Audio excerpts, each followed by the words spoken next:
All right, it's like this. Got my cat running out. She's kind of brave out there. It's kind of hovering around 0 right now. I should be out there hunting. Nothing to shoot at anyway. Stupid deering. There's not very many deer this year to hunt. Oh well.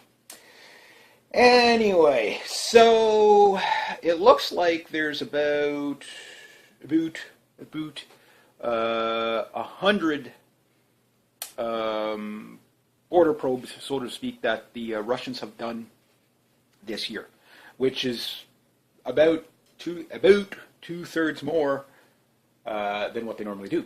So again, anybody that's in denial of a new Cold War, plus that doesn't include their Navy incursions as well. Now the Russians, they kind of got a bizarre way of training.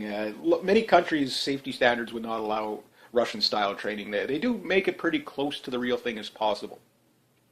If you watch how their Spetsnaz and stuff, Spetsnaz.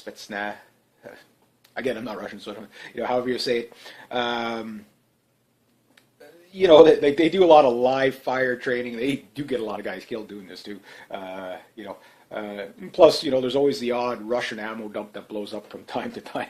So, Russia has their way of doing things. Okay, so but when they do train to closest to the scenario to make it as realistic as possible for them. Sometimes it results in major accidents. Other times it doesn't.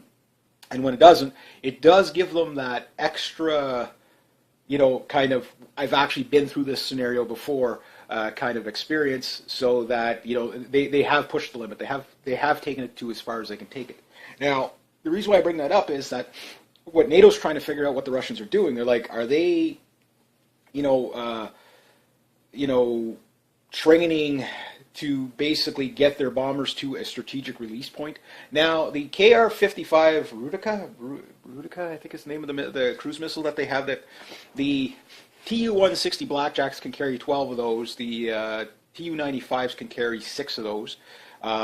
Each one of these cruise missiles has between 6 and 10 warheads on them. And they can basically, each one is, they're 200 kiloton, sorry, what am I talking about here?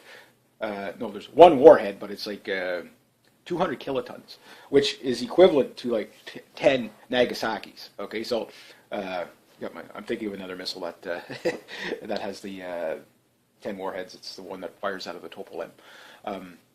So they can arm these things pretty good, but I said in previous videos that the range on those things was 600 miles. Now, I read an article yesterday, somebody sent me, thank you very much, I read it. When people send me articles and stuff like that, sometimes I might not bring this stuff up, or sometimes I don't mention that I read them, but I try to read everything I get. I can't always do it, and a lot of times I can't respond to people. I guess it depends where they post from. Sometimes, like, I'll get the comment, I can give it a thumbs up or thumbs down, but it doesn't have the little, what we call it, reply button. And other times it doesn't have anything. It just, here's the comment, and I don't know where it came from. So I guess it's when people share the video and then they commented, way off the reserve, so to speak. And I can't. So if I don't comment back to you, it's not that I didn't read it. It's a lot of times I just can't. And I usually try to at least give everybody a thumbs up on, just let them know I read the comment, or a yip, that I read the comment. And sometimes I just can't, I can't keep up to it either, and I appreciate that. But I did read this article, and it was from the Daily Beast, I think it was, something I think it was something like that. And they were talking about all the incursions that NATO's had to do in the past week, not months, week. And the ones in the past week I think are really alarming, because the Russians are now not filing, or at least for this incursion, they didn't file any flight plans, which is kind of out of the norm, and that's bad enough. But what's even worse than that is that they didn't have the transponders on, so other aircraft can't see these things flying through the air.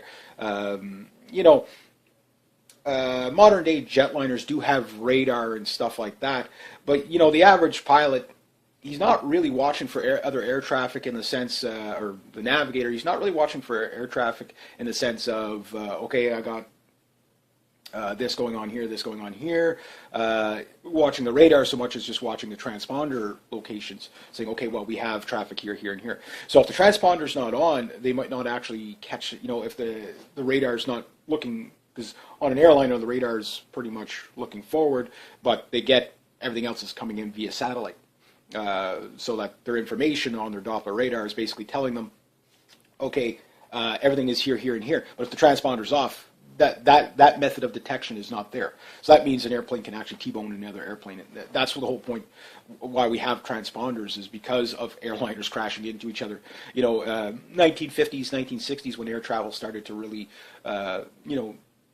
become really busy, it wasn't uncommon to have the odd airliner smack into each other. And it's just basically, usually a broadside T-bone type of thing. Or another airplane coming down on top of it, just because you can't see them, right? Like you could see anything in front of the radar, you could see, but anything beside you or below you or behind you or above you, you can't see. So you put a transponder on, now you could see them without actually have to have your radar directly on them. So just to clear that. So the Russians aren't doing that. Now, in the incursions, I've mentioned there was one incursion with 4 Tu-95s and 4 IL-76 tankers. They also have the IL-78, which is a heavy lift, similar airplane. And then the IL-96, which is their big one. And then, of course, the biggest airplane in the world is the IL-225, I think it is. But there's only one of those. It was built in the Ukraine, and they were supposed to build a bunch of them. But, I mean, it's a 6-engine heavy lift aircraft, monster. It's, the size of a football field and a bit, in any direction. So there's not too many of those, but all the other things, they do have a lot of heavy lift. So they had the refuelers, and then that was on the, flying from basically from around the UK all the way down to Spain and back. So that was that incursion, and then, of course, everybody scrambled their, throughout Europe were scrambling jets and fighters to escort these guys. They didn't violate anybody's airspace, but they didn't file any flight plans, and making people nervous, okay? And then on the other side, even Turkey had to scramble some fighters. They had a couple of Su-27s with, I think, 2 Tu-95s. And in total, there was like 19 or 20 airplanes that were, and including MiG-31s and all that. So the Russian, you could see that they're practicing their kind of how they do things, kind of like I described in the last video, where, basically, you've got your bombers will fly to whatever location. The Su-27s are escorts, so are MiG-31s, but MiG-31s can also be used as a strike aircraft, even though technically they are an interceptor, yes, but in that role they're going to be a strike aircraft. They're going to, zoom in as close as they need to get, release what they need to release, and then get out of there. But getting back to the KR-55 missile, again, it has 200 kiloton warhead is pretty powerful. It's 10 Nagasaki, so you can use Google Maps, look at the size of Nagasaki and picture the damage 10 times worse. A blast radius bigger, So it's very, very, very powerful. But the thing is like I've said before, these bombers do not have to fly directly over the target. Now, I said that the range on the missile was 600 miles. Now, when I read this article, it said 1,600 nautical miles, which, if that's the case, then that is a very long cruise missile, number one. Number two, that is a one Tu-95 turns into 6, one Tu-160 turns into 12. You know what I mean? That's impossible to intercept those. You might get one, you might get two, but depending on, if the things are, programmed to fly like 100 miles apart, you'd never be able to. You might stop a few, but you would never stop them all. It would be almost impossible. So, considering cruise missiles are pretty much programmed to fly in from a certain destination and everything, if they had that, then you could see how dangerous this can get very quickly. And with the main fleet of Tu-95s, which I think the Russians have about 100 or so in back in service out of the 500 that they have built, doesn't mean the other 500 can't be modernized. You know what I mean? Like, it's, again, the bombers don't have to be over the target. It's not World War II. You don't have to be over the target. The bombers can fly to an area where there's just nothing to shoot it down. Release the, even 600 miles is a 600 miles is a fuel load for a CF-18, okay, or MiG-29, or almost, an F-16. They all range about 600 miles, some even less. And if the airplanes are in, that's in, just kind of being moderate with the throttle. So in order to intercept these bombers, they have to be within interception range. And this is a problem I've always stated with the MiG-31. You've got 10,000 mile range, and the same with the Tu-160 Blackjack is they come in the last leg of the last leg of the bomb run at supersonic speed. They come in full speed, release their weapons, and then they turn out and they get out of there. And then once they're in the safe range, they either refuel or they cruise back, lower the throttle and cruise back. So these airplanes have extremely long ranges. That's the biggest problem you have. And with the MiG-31, the fact that it goes Mach 3.2, yes, the F-15 can catch it, but it has a very limited amount of time to catch it. Meaning, at Mach 3.2, you've probably got maybe a minute, 2 minutes, if that. Let's say the thing's coming at you and you're going up to meet it this way. Well, if you've got missile range amount of time to catch it. So whatever distance the AIM-120 A, B, or C's go, 70 miles, whatever it is, or I think it's more like 35 miles that they range. So you have the time it takes to get to altitude, plus within missile range to catch, because the missile basically flies almost as fast or slightly faster than the MiG-31, meaning that if the thing's heading away from you, your missile probably won't catch it anyway. Second is that, so it means you have to be able to get the airplane on a broadside or else you're not going to catch that. Tu-160, it's still fast enough, pretty much every modern fighter can catch it, but the same thing, it's who's going to run out of fuel first. That's where the problem is who's going to run out of fuel first. The Russians compensated for this by making a long-range airplane. That the MiG-31, again, won't hold up in a dogfight. It's not designed as a dogfighter. It's an interceptor, reconnaissance airplane, and also back in the 90s they started thinking of them as a escort, a strategic strike aircraft as well. Strategic meaning nuclear. So even if they don't have the weapons loaded, the Tu-22s, the Tu-160s, or the Tu-95s, it doesn't really matter. These airplanes, are fast. So that's why when we see where they're flying to, you can get an idea of, the Tu-95s. I mean, they can bomb 6 countries in one day, easy. And, using a 200 kiloton warhead, okay, times that by, at least 100 Tu-95s. So there's 600 right there. And 16 Tu-160s, times that by 12, okay. MiG-31s, times that by 200. Or times that by, there's 200 of those, so they carry probably 1 or 2 each. Again, these missiles are very heavy. They're cruise missiles, right? Maybe I don't know if the MiG-31 can carry the cruise missiles, but they can carry other missiles that are smaller and take out other targets too, even if it's not nuclear. Because the KR-55 is something like 16 feet long or whatever. It's a cruise missile. It's a cruise missile. Drones and cruise missiles are kind of very similar, except for the drone comes home to refuel, or refuels and comes home. The cruise missile is just a one-way mission, right? So, but otherwise, does kind of the same thing. It's basically a drone. I mean, you could manually fly a cruise missile, which makes it harder to shoot down because you could, and also too, the aircraft can detect, say like the Su-24s. They could come in and say, okay, well, fire the cruise missile on this path, and we'll, they don't even have to destroy anything along the way. They just have to say, okay, well, there's a radar system here, there's a Patriot missile system there, and that's what the Russians are figuring out now. Where are the defenses? They want to know, because they know what their main opposition is going to be is Patriot missile systems as well as fighter aircraft. The fighter aircraft, they can dodge and weave those to a point, but the Patriot missile systems are fixed. So if they could just avoid the Patriot missile systems altogether, then, it gives them like they're looking for cracks in the system. Okay, where can we get in? That's what they're doing. So how much data and information do they get flying from, basically around the UK all the way down to Spain and back? How much data did they get doing this? In a day, it's like, okay, well, we know when we bomb, we're not going to be able to fly here, but we can fly here. They're not protecting this area. And they only have to get within 600 miles. Now, if it's only 1,600 miles, holy jeez. Just from launching them from the ground from Russia, I mean, that gives them off their border. They can attack just about every European country. You know what I mean? With just cruise missiles.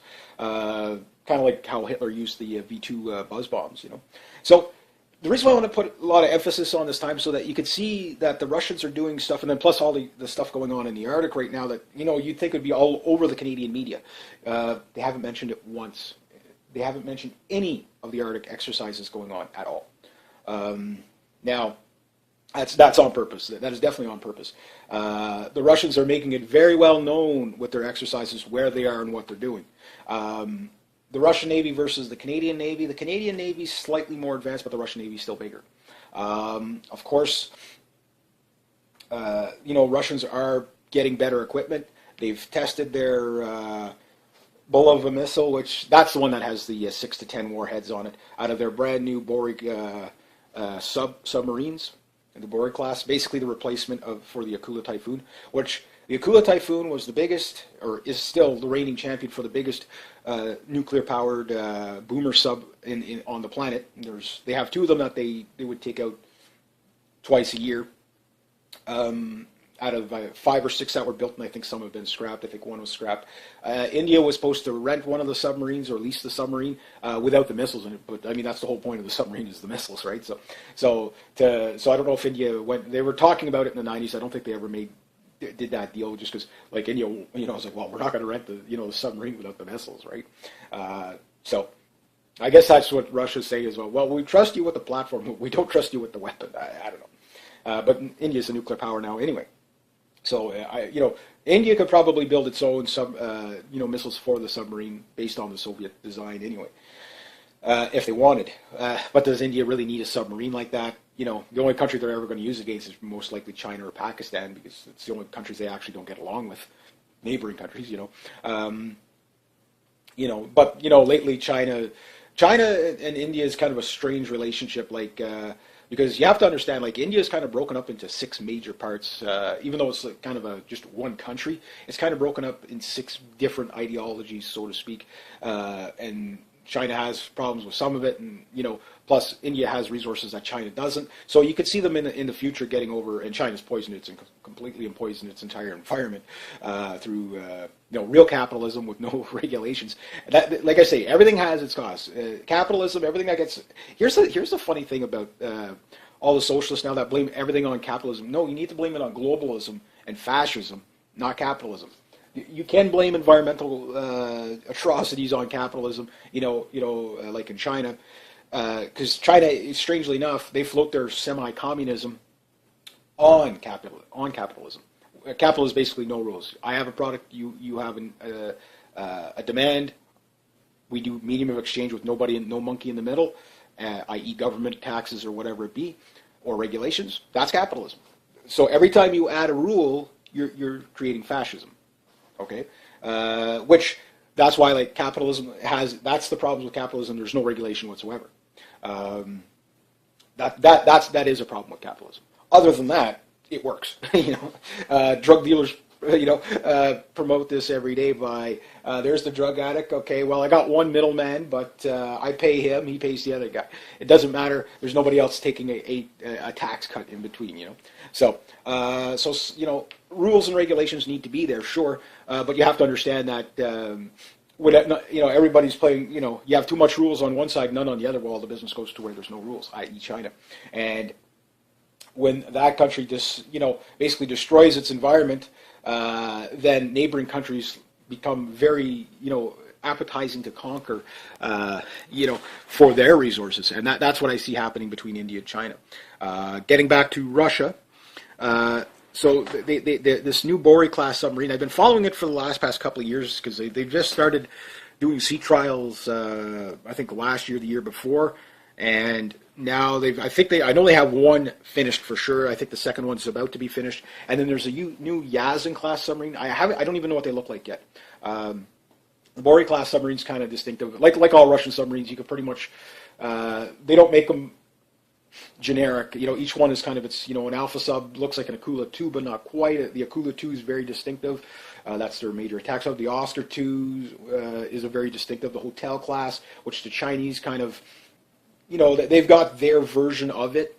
And that's what the Chinese have for their nuclear, their upgraded nuclear submarines is basically, it's not a Hotel class, but it's of that design. And that's what they're using for their 12,000 kilometer ballistic missile that they carry. And I think that thing carries like 16 or 20 missiles. So the Chinese in 2012 basically on their mainstream media were bragging about how, well, if the United States gets out of control, so to speak, here's a map of all the areas we can destroy with one submarine, and basically wipe out half the United States with one submarine. And of course, if you look at the Americans with their Ohio-class submarines, doomsday apocalypse machines, right there again, you've got 16 or 20. Forget how many of the Ohio-class, but anyway, you got 14 of those submarines that are somewhere out there. And the way you have to understand, submarines aren't a first strike capability; they're the counter strike. They're the thing that kind of finishes everything off, so to speak.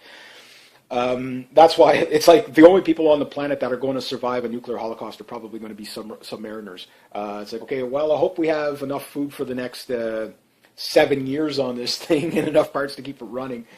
Fuel isn't a problem for the engine, but other things are, because they're not going to be able to surface for at least the first 9 months.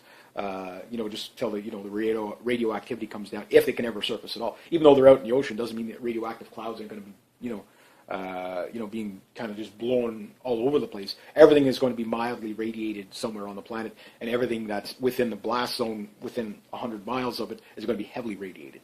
So you can see that, 14 Ohio-class submarines times that by 16 missiles each, 16 to 20 missiles each. Bory-class submarine times that by 20 missiles each. So far you got 2, each with 10 warheads. Minuteman missiles, I forget how many of those are, times those by 1 warhead to 2 warheads with a capability of 3 warheads. Topolams times that by 178 or 188 of those. Nobody knows how much stuff the Russians build because they don't put serial numbers on stuff, they just build it. And there's lots of it. So Topolams, you got another 6 to 10 warheads per missile. The R-36, the R-24 missiles, 6 to 10 warheads times that by. So at the end of the day, just warheads alone, you're looking at about 7,000, 5,000 to 7,000 on each side, plus other countries that are nuclear powers. So, and plus with the MAD scenario, which I've talked about, and there's a lot of people cannot grasp the idea of the MAD scenario where allies launch on allies as well. They don't get that. That's why it's called the MAD scenario. Everybody launches on everybody. It's mutually assured destruction. It's to make sure that nobody gets the upper hand. That's the deterrent. That's why it's called the nuclear deterrent. It works to a point. Problem is the generation that thought of this still had some sanity left. There was a lot of close calls in the Cold War, but not like now. Now it's like, look, we nearly have a cargo airplane shot down. Now, I'm sure that was staged. I'm sure, even though it was a Latvian airplane, I'm almost positive because Putin was in Latvia last week or the week before, whatever. He did the big speech there. And he did make a lot of references to world destabilization by lowering. And you have to understand, the Americans and the Saudi Arabians are lowering the fuel barrel of oil below 70 below $80 to destabilize Russia and China, to make it hard for them to compete. That's because Russia has like one of the biggest, fuel is not a problem for Russia, right? Europe right now, they're basically buying most of their natural gas from Russia. Now that winter is starting to get here, with all the sanctions, you're going to see that the sanctions are going to probably it depends on what they want to do. Because you have to understand, like right now, there's a lot of strange things happening in the market. QE3 is technically, they've stopped it, but I don't, they're just calling it something else. And then you're seeing right away, everywhere else is like they have to start up their QE as soon as it's insolvent. It's QE4 is coming, or QE Infinity, or whatever. They can't stop. They can't. The printing presses can't stop, especially when they won't cut government spending. And you can't cut government spending when you keep going to war here, there, and everywhere, right? So the thing is it's going to get to a feverish boiling point. But what I'm thinking, what happened with the Latvian airplane thing is. Somebody pointed out, I didn't think of it as a Trojan horse at first, but now that somebody pointed it out, the way I described it is like, duh, it's a Trojan horse. Get your brain working. Where I said what Russia might do with all these excursions, and we'll have to watch to see how many airliners all of a sudden don't have their transponders on that are maybe not from Russia, but pro-Russian countries, and then you'll know that okay, now they're starting to say, okay, well, NATO's has an alliance against us. Now we're going to have to call upon our allies to start doing things to really get NATO nervous, which again could lead to a black swan event. Had the British Typhoon fighter shot down that civilian cargo aircraft, which Russia would love that, because they would say, you bugged us for years when we shot down a civilian airliner. That didn't have its transponder on, yada yada yada. For years now they could, and of course with MH17 still undetermined who actually shot it down. I mean, everybody can. So far, all I can do is speculate. That's all I can do. But the evidence does clearly look like, more the Ukrainian military shot it down. Now, there's a lot of stuff out there could be real. There could be a lot of, like that air traffic controller that said the Ukrainian military walked in and just told everybody to step aside, and and they guided MH17 right over that area. Again, we don't know. We don't know. We don't know if that's true or not. You'll never know. The thing is whether you refer to things as black flag, false flags, or black swan event, that's not really what's relevant. What's relevant is what is the reaction to it. What are they going to do? If an Akula Typhoon, or a British Eurofighter Typhoon shot down a Latvian airplane, you would have Russian troops in Latvia the next morning. Not to overtake Latvia, but to show solidarity. And next thing you know, you would have all kinds of goodies going into Latvia, which they already get stuff. But they would be getting more modern stuff, saying, oh, well, we can't, you guys are at risk, here, how about you take these weapons? Next thing you know, instead of seeing Patriot missile systems all along the Ukrainian border, now you've got Russian missile systems, like Iskanders and all those type of things, and all kinds of other, SA-11s, SA-300s, or what you call it, is it SA-300? The big Russian anti-aircraft thing, surface-to-air missile, anyway, S-300, not SA-300, but the S-300s, and all those things, and S-400 missile system. You'll see all this stuff kind of just popping up everywhere, and you're already going to see that anyway. But you're going to see it in such a manner that the next time, a fighter gets too close to one of these countries, they'll be shooting their fighters down. And then, of course, at that point, you'll have another proxy war between NATO forces and a Russian ally. So, I mean, just, it's not only the United States that plays proxy war games, you know what I mean? All these superpowers, they play one off another. So, be wary of that. Why do the dirty fighting when you can get other people to fight for you, right? It's kind of like going into the schoolyard. Yeah, such and such. Yeah, he called you, a girly man. And then, oh yeah, the guy runs over there, he starts punching the other guy in the nose, and they're fighting. And meanwhile, you're just going, that was such and such friend. How does he like it? That's a proxy war. That's kind of what they do, right? So, with the Navy, you see all the the hunt for Red October in Sweden's waters. They never found it, but that could be again a probe just to see what the defenses are. And who knows? Maybe what the Russians did was let out a beacon or something just to get the attention, and maybe they're still there, just to see if they can find them. Because the Russians don't care if you catch them at it. They don't. Look, from Venezuela to steaming back to Russia on the surface was an Akula 2 submarine. That was, in the Gulf of Mexico for 2 months without the U.S. knowing it was there. Now, Akula 2 is an attack sub, but still, that's good. That's how you wipe out somebody's navy, is you wait at their home port. So, you thought Pearl Harbor was bad? Just wait till you get the devastation of an Akula 2 typhoon when, you've got a convoy of navy there. You will lose an aircraft carrier. And once you lose the aircraft carrier, that is one of the highest value targets of any submariner out there. Is if I could, they don't care if they get sunk in the process. They're going to try not to, but you take out an aircraft carrier, you've crippled. You've done a lot. We'll just say that. Aircraft carriers have always been one of the highest value targets, and that's same with the Chinese. Their Dongfang 41 missile, it's got aircraft carrier names all over them. And again, it only take how's the best way to put it? You have to be able to defend against the all the other stuff 100% of the time. They only have to get lucky once. You know what I mean? So this is the thing. So this is what the way the Russians are doing now. In Hurricane Sandy, a Russian Alpha sub, had mechanical problems and ended up washing up on into Norfolk, Virginia. It's like, yeah, you mind if we fix our submarine at your dock there? The storm kind of just wreaked havoc on us. I guess we smacked bottom or something. Like, okay, now what's more disturbing? The fact that a submarine washed up with mechanical problems, or the fact that a foreign enemy that you're kind of at current war with, submarine, just came and asked you if they could use your port because we're in your waters and something went wrong? What's worse? What's worse? And the Alpha sub, yeah, it's a little bit noisier, but it's very fast as an attack sub. The Akula 2 is kind of the refined version of the Alpha sub. And then, of course, you have the Kylo subs that are diesel electric, and they're very, very, very extremely quiet.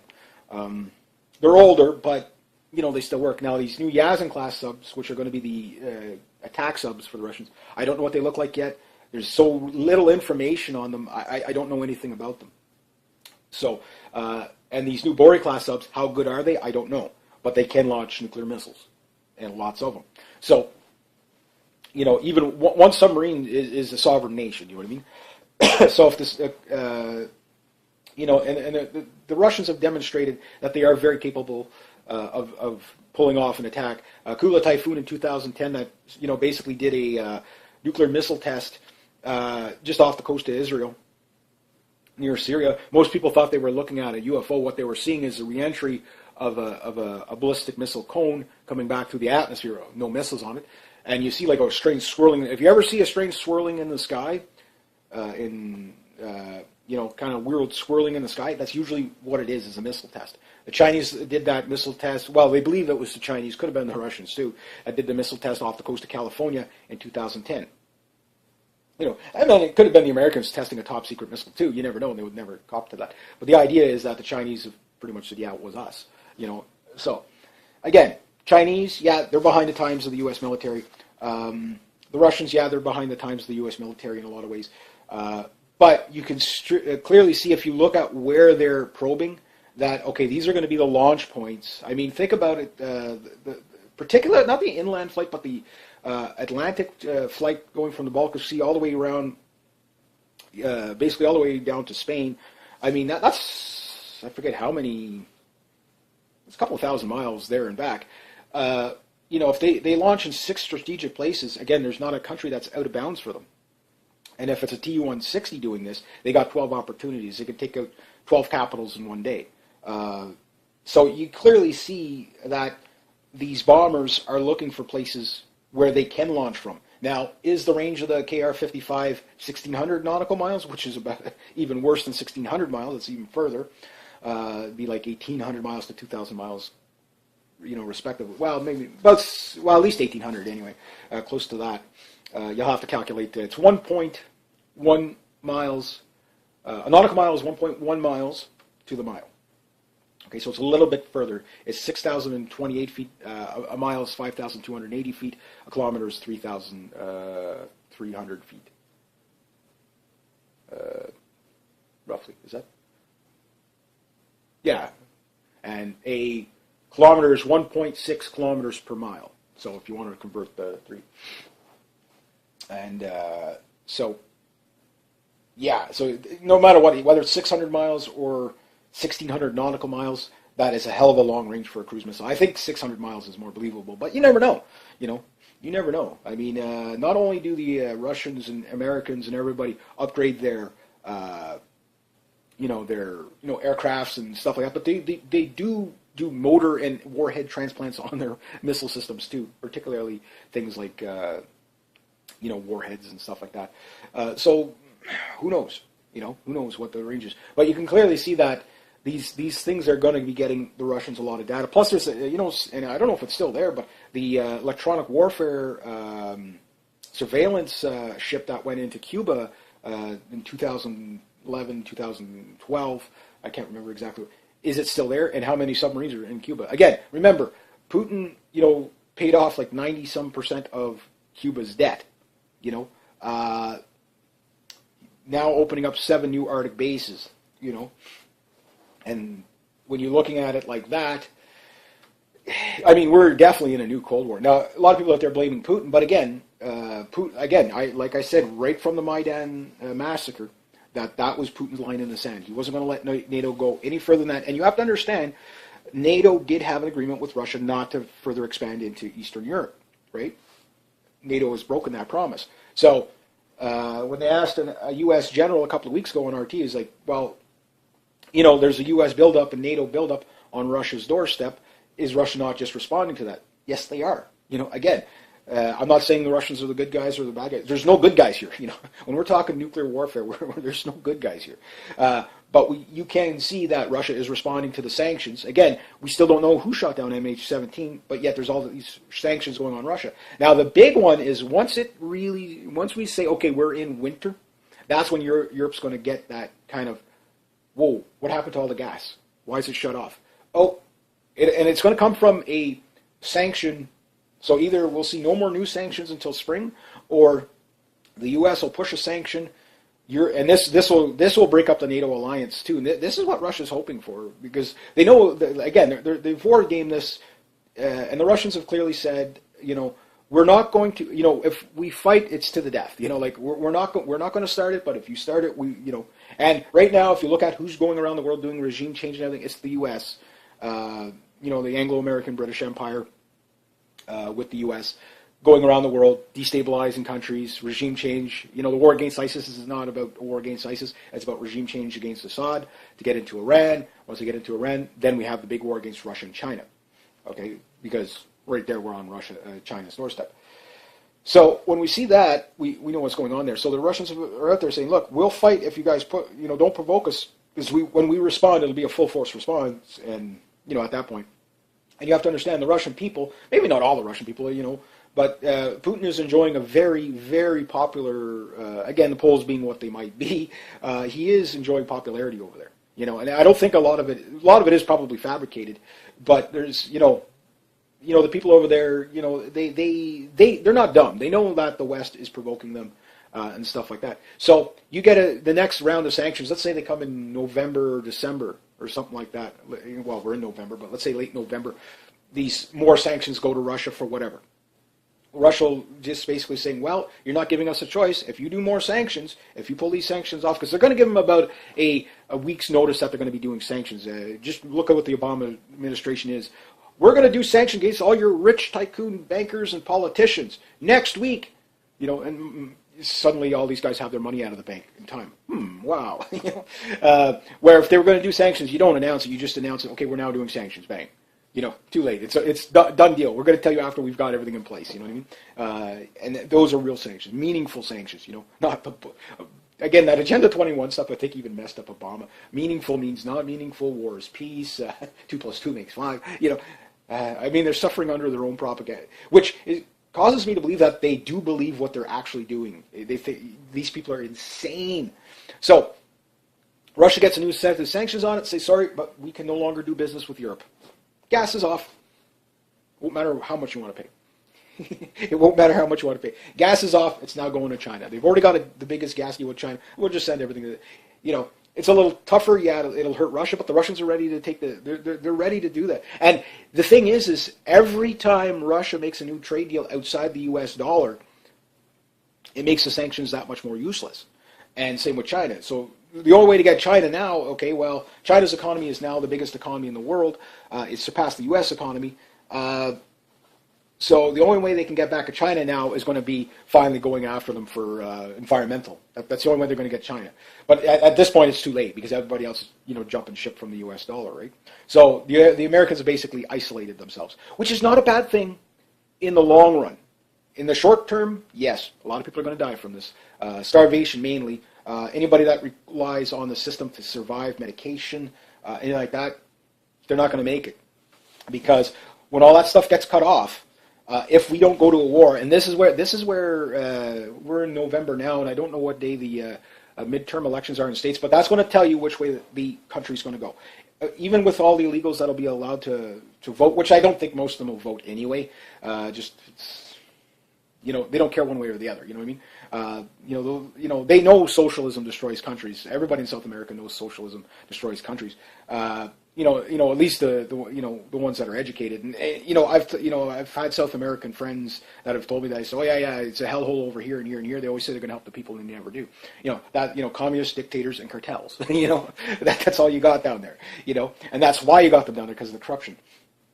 Look at in the past week, the Mexican teachers going around like teachers. They're the most socialistic people on the planet, okay? Going around like breaking stuff and burning stuff, and then of course there's like 28 teachers, student teachers that are like disappeared, when you have police arresting police on a regular basis, comedy and tragedy at the same time. Just, will we ever learn, It's like, but anyway, yeah, so all these Mexican illegals in the States, if, they're not the ones you really have to worry about for the vote. It's the common people that believe all the propaganda of the war on poverty and all that stuff. Like, it doesn't work. The math doesn't add up. You cannot get something for nothing. If you're broke, you're broke. You cannot spend your way out of debt. Period. Everybody that's tried it has failed. The United States is bankrupt. It's bankrupt. Almost $18 trillion deficit. And when the new bill comes in, it's going to go to $21 trillion like that overnight. The devaluing of the currency. So what this election will say, if you see it go way swing to the right, which usually is what happens after you get a few decades of socialism, you usually end up swinging to the right. That's the historical norm for most countries. You're seeing it all across Europe. Although Europe is extremely socialistic, even from a Canadian point of view, we're socialistic here. Don't get me wrong. We're a socialist, fascist country, because we're into this globalism craziness too. But, and it doesn't matter what government you have in, we're very socialistic here, but nothing like Europe. There's Canada is so far right wing of Sweden, you would have to feed us with a slingshot. Now Sweden probably being the socialist paradise, but is it? Like anything. The way Sweden does it is they tax consumption, so that they pay for it. They still use economics to pay for their socialism, which is good. Where they tax consumption. So what here in Canada, like say, what I might pay $1 for in Sweden, they might pay $4 for. Now the downside to taxing consumption, okay, is that the poor don't benefit from a higher cost of living, right? So they get the social programs, but the higher cost of living burns you in the end, right? So you can't get something for nothing. You see what I mean? Now in the States, the printing presses are burning out, so that still keeps prices fairly. And for example, Canada is, whether our right-wing government is still so far left of the United States that you got to feed us with a slingshot. So I would say between Europe and the United States, Canada's right in the middle. And incidentally, we're kind of doing better than just about everybody, But problem is we do $705 billion trade with the United States. That's going to burn us when they collapse. Europe, we're again, my prime minister, international statesman, he got a medal for the award for international statesman because he's made more trade deals around the world than any other prime minister or president in history. Why? Because my prime minister is not stupid. He might be a globalist, but he is not stupid. This man knows how to make money. And problem is at what cost? How much sovereignty do we give up here? How much? And he said this a long time ago, and this told you he was a globalist straight away. There is no more Canadian economy. There's only a global economy. I disagree with him. I disagree with them strongly. If we resort to nationalism, put some tariffs on China, stuff like that, work out fair trade, not free trade, because every time you hear free trade, it's not free trade. NAFTA screwed Canada over big time. It's also screwed over the United States big time. It was supposed to benefit us the most, but it didn't. The globalists said, we're sending our jobs to China, and they've done it.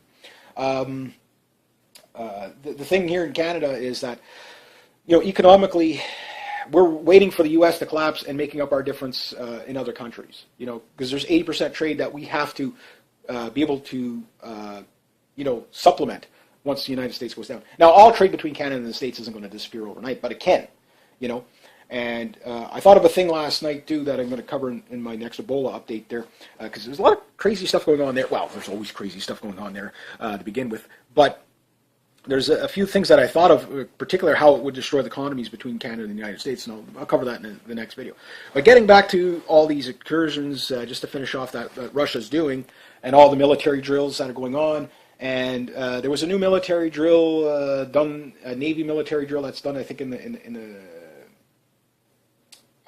was it, the Mediterranean or whatever. I think it's like the largest naval exercise. Again, another one up.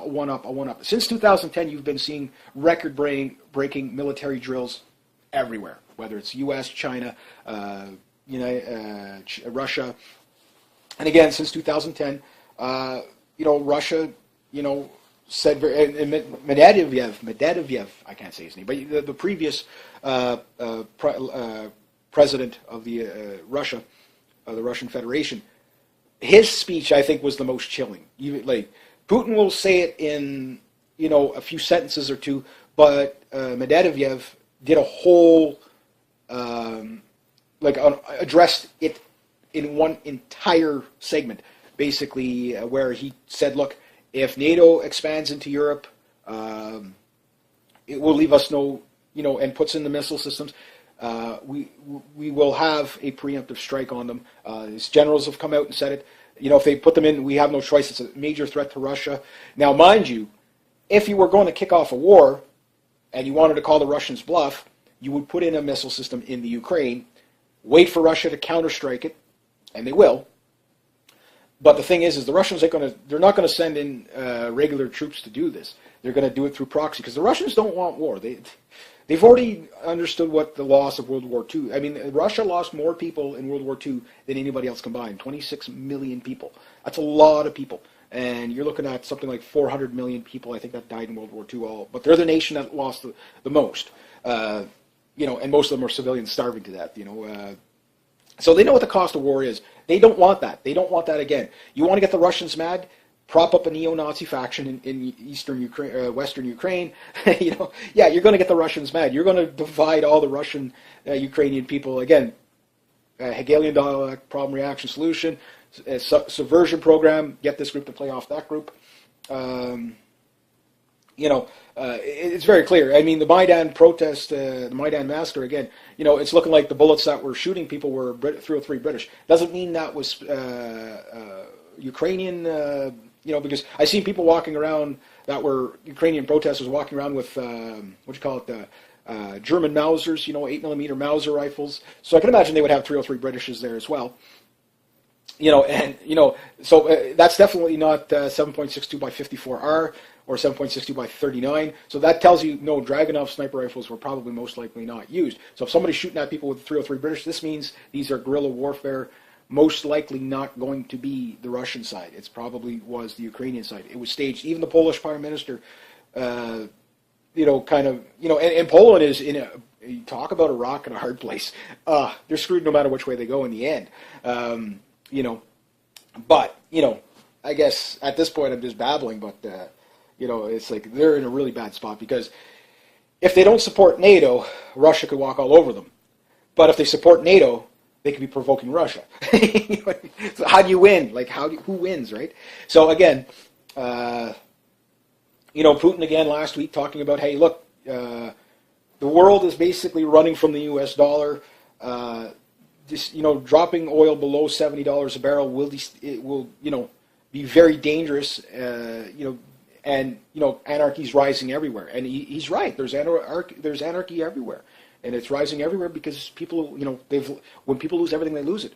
But again, it's the people that make the decisions. So this American election coming up, if it moves right to the right, don't give John Boehner an inch. That man has been too complacent on Obama's thing, and don't give the neocons a chance. The neocons are not conservative. They are warmongering, fascist, globalists. That's what they are. That's what they've always been. That's what they'll always be.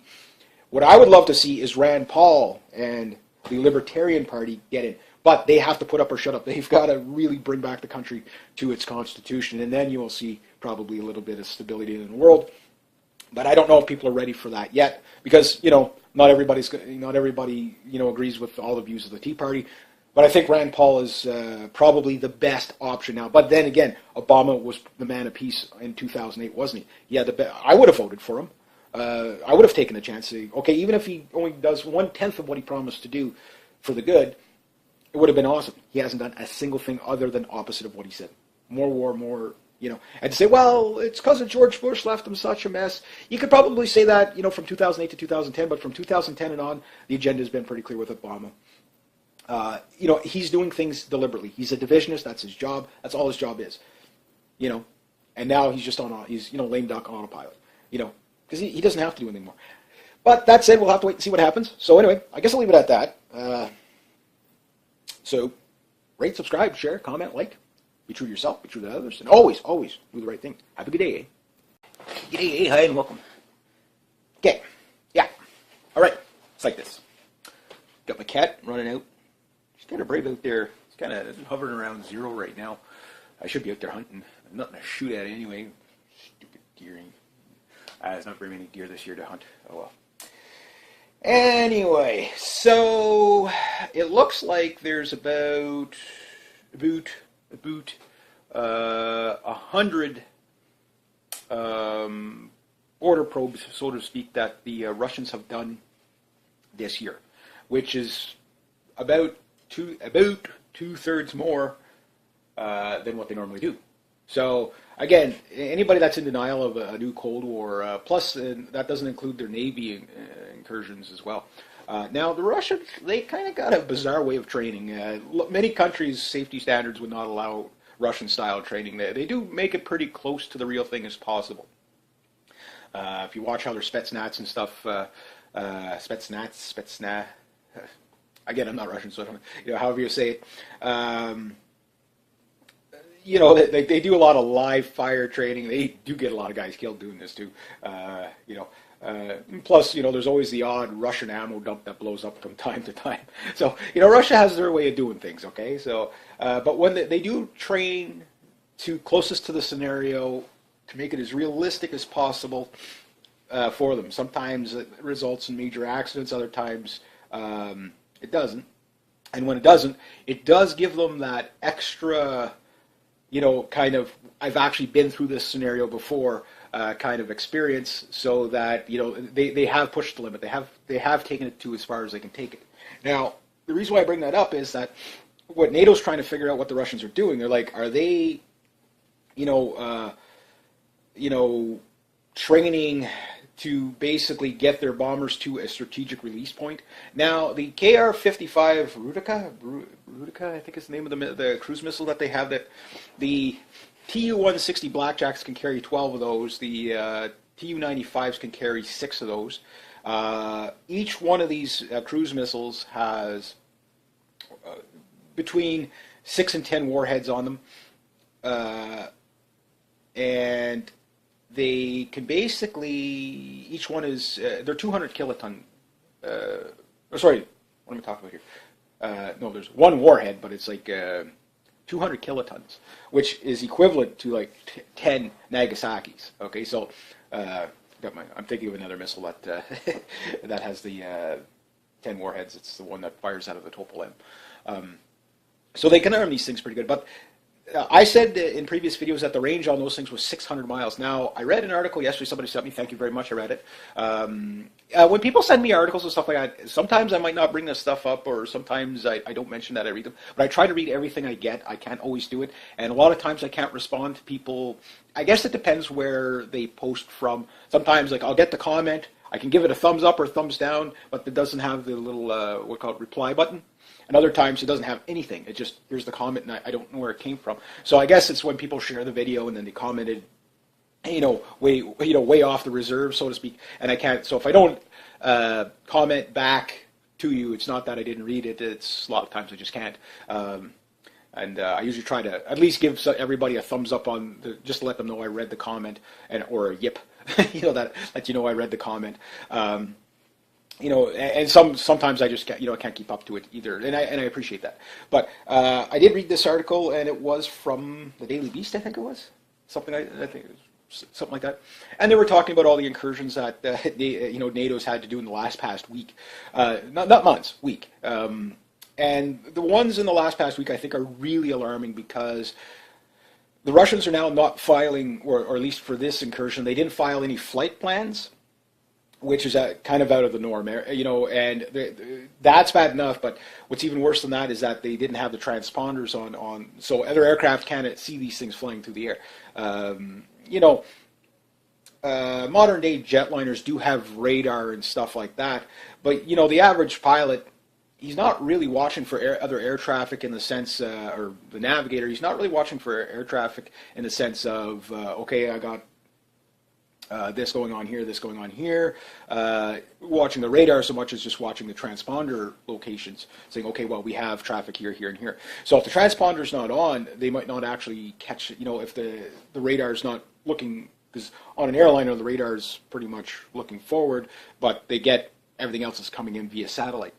So that their information on their Doppler radar is basically telling them, okay, everything is here, here, and here. But if the transponder's off, that method of detection is not there. So that means an airplane can actually T-bone another airplane. That's the whole point why we have transponders, is because of airliners crashing into each other. You know, 1950s, 1960s, when air travel started to really, you know, become really busy, it wasn't uncommon to have the odd airliner smack into each other. And it's just basically, you know, usually a broadside T-bone type of thing. Or another airplane coming down on top of it, just because you can't see them, right? You know, like you could see anything in front of the radar, you could see, but you know, anything beside you or below you or behind you or above you, you can't see.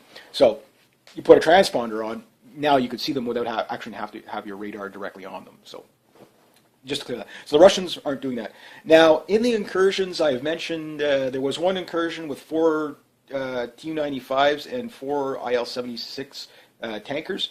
They also have the IL-78, which is a heavy lift, similar airplane, and then the IL-96, which is their big one, and then of course the biggest airplane in the world is the IL-225, I think it is. But there's only one of those. It was built in the Ukraine, and they were supposed to build a bunch of them, but I mean, you know, it's a 6-engine heavy lift aircraft, monster. It's, you know, the size of a football field and a bit, you know, on, you know, in any direction.